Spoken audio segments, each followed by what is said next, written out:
6 000 et quelques vont être mobilisés par des prêts, des emprunts auprès des institutions financières internationales. Cela veut dire quoi? Cela veut dire que près de 59% de notre budget, plus de 59% de notre budget va être immobilisé par des prêts. Et on parle de possibles défauts de paiement si on continue à s'amuser. La crise financière, on n'a pas besoin de la démontrer.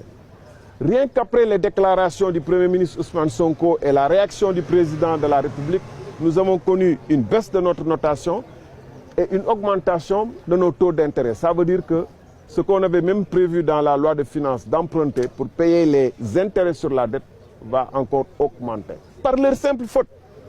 Ça veut dire qu'ils ont des responsabilités dans l'augmentation de la misère du Sénégal, alors que le Sénégal est frappé par une crise sociale profonde, mais aussi une crise économique qui voit beaucoup d'entreprises fermer.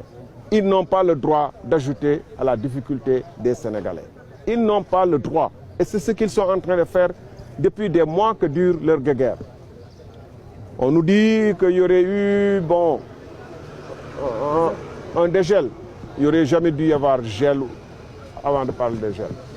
Moi, j'ai souvent parlé de guerre froide depuis la sortie du Premier ministre Sonko disant qu'il y a le président de la République fait preuve de manque d'autorité. Après, on a vu les attaques répétées. Je ne crois pas que ça procède de simples réactions épidermiques, mais d'une attitude profonde chez lui. Depuis lors, on parlait de guerre froide. La guerre est devenue ouverte ces derniers temps. On est reparti dans une sorte de guerre froide, mais de grâce, qu'ils s'oublient. Le Sénégal leur a tout donné.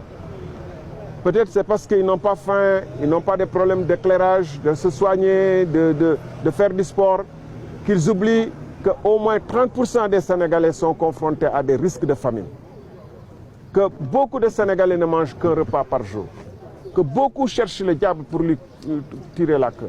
Que beaucoup vivent des difficultés incommensurables. Et qu'ils ont une responsabilité en aggravant cette situation. Parfois même, de manière délibérée, on dirait même de manière qui sabote. Quand on voit le Premier ministre Sonko qui dit « Oui, le FMI, on n'a pas besoin du FMI, il faut restructurer la dette, il faut augmenter... » C'est-à-dire préconiser des mesures qui vont exactement à l'encontre de ce que le FMI attend.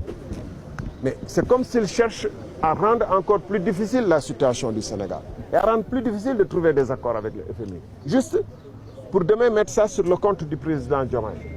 Et ça, c'est totalement irresponsable. Il est temps, vraiment, que le PASTEF, les responsables politiques qui sont avec eux, et tous se mettent ensemble et se disent, les 3 ans qui nous restent là, il faut qu'on soit, comme ils diraient eux, focus sur le sort des Sénégalais et les difficultés des Sénégalais. Je vous remercie. Merci.